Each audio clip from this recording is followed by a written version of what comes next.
Thank you. Good evening to all. Thank you for having me here. Actually, I am really honored and humble, and I am really sorry that I can't speak in Telugu. So the love I am getting here, I am really overwhelmed. It's a very nice feeling when people stand by you and people talk about your poems. It's a very surreal things. Hope we all here to resist. So first of all, I want to say that my poetry begins with resistance.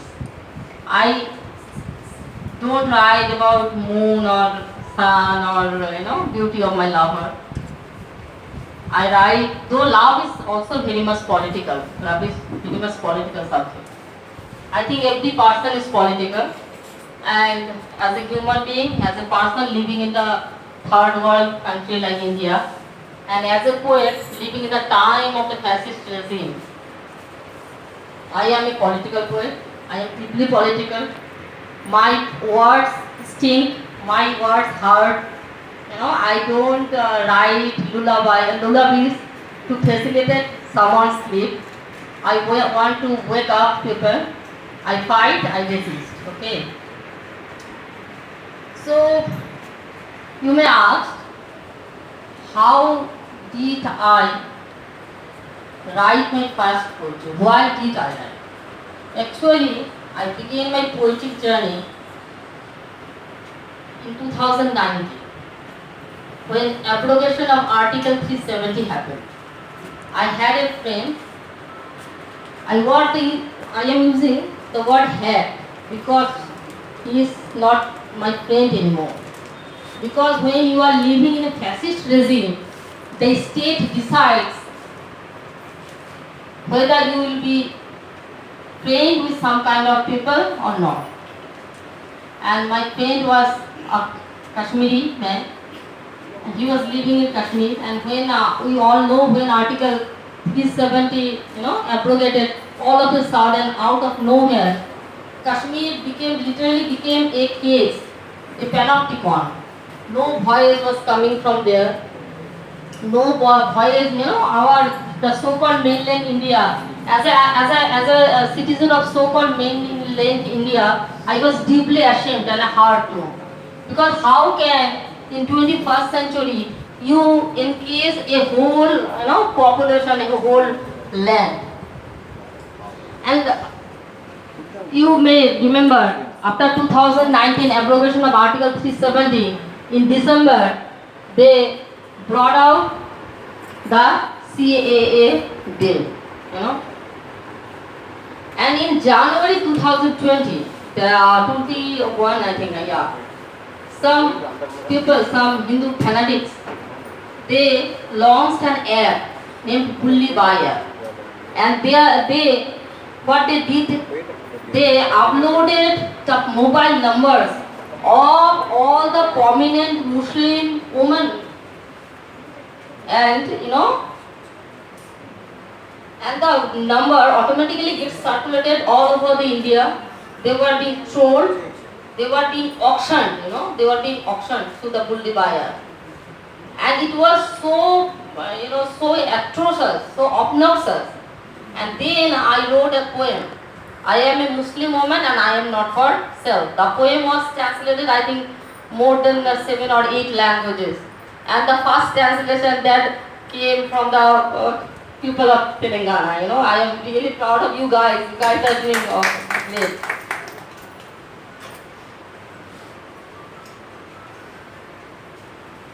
So the first poem I am going to read is, I am a Muslim woman, I am not for sale.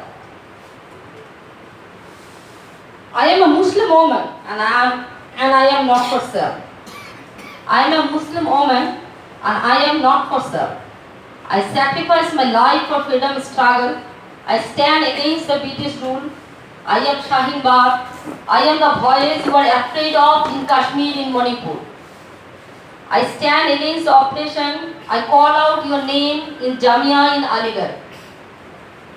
I am the history you want to annihilate. I am the geography you want to wipe out. I am the sister who stands for all the oppressed brothers. I am the mother whose sons disappeared. I am the wife who heals you in your sickness. I am the carer, I am the lover. I am in land, I am in fire, I am in sky, I am with mic against the vicious power. I am nurse, doctor, fighter, reporter and so on. I am with burqa and without burqa. I am the voice of the voiceless. I am Ayub, I am Khanam, I am Sidra, I am Azim, I am Ismat, I am Rana, I am million lights that blink in Singhu.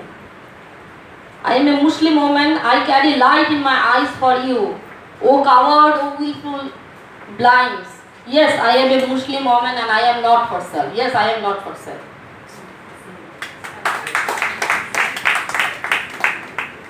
What happened when a woman, be it in Muslim woman or other woman, protests, or any human being, now in India, the space for protest is shrinking, the voices of dissent is shrinking. Anyone protest, people call them reactionary, people call them, names. Sometimes people accuse me of being reactionary, as my poems come in protest against the atrocities, the oppression against the minorities, the Adivashis, the Dalits, the women. But tell me, dear friends, how can we not write about the institutional killing of Rohit Bhemula? How can't I be silent about the murder of Gauri Lankesh? How can't I shatter the procrastination of the upper class, upper caste people about the saffronization of India? Still in India, you will find the people who are getting rewarded, are silent about the atrocities against the Muslims, against the Adivashis, against the Dalits. As a poet who believes in supporting people's cause, I can't be silent. Sorry, I can't be silent. So in protest against the murder of Gauri Lankesh, I wrote a poem then. Okay. So I'm going to read the poem. For my teacher Gauri Lankesh, to the bullets which failed to kill her. Yes, they have murdered Gauri Lankesh, but for me Gauri Lankesh is alive, because Gauri Lankesh's life is not measured by the span she has spent in this mortal world. Her life is measured by the works, by the dedications, by the commitments, by the protest she embodies. So here's the poem, for my teacher Gauri Lankesh. Death, horrible death, you left me with more life. The bullets that killed Gauri made her more alive. Can ever be Gauri be killed? Has she not been born with 1,000 lives? When all the lights go off, the stars are born in the skies. No teacher has taught me to listen. No, my school teacher has not taught me to listen. Your dissent is arrogance here. Everyone is a slave who celebrates freedom on social media status. On Independence Day, we celebrate our freedom social media status. But we should ask ourselves a question: are we really free? Please ask yourself. Who celebrate her death don't know I am still behind. Every word I sing is of Gauri, or of you who think Gauri is your teacher. Death, horrible death, you are nothing but a pause. Tell your masters, Gauri can't be killed. Gauri lives long till I have my lips to write. Long live Gauri. Now how I can be silent about Rohit Bhemula? Now reading a poet from here. This poem is also a letter to Rohit Bhemula. A letter of how things are still the same, but somehow we still have hope to overcome, to ride our gods.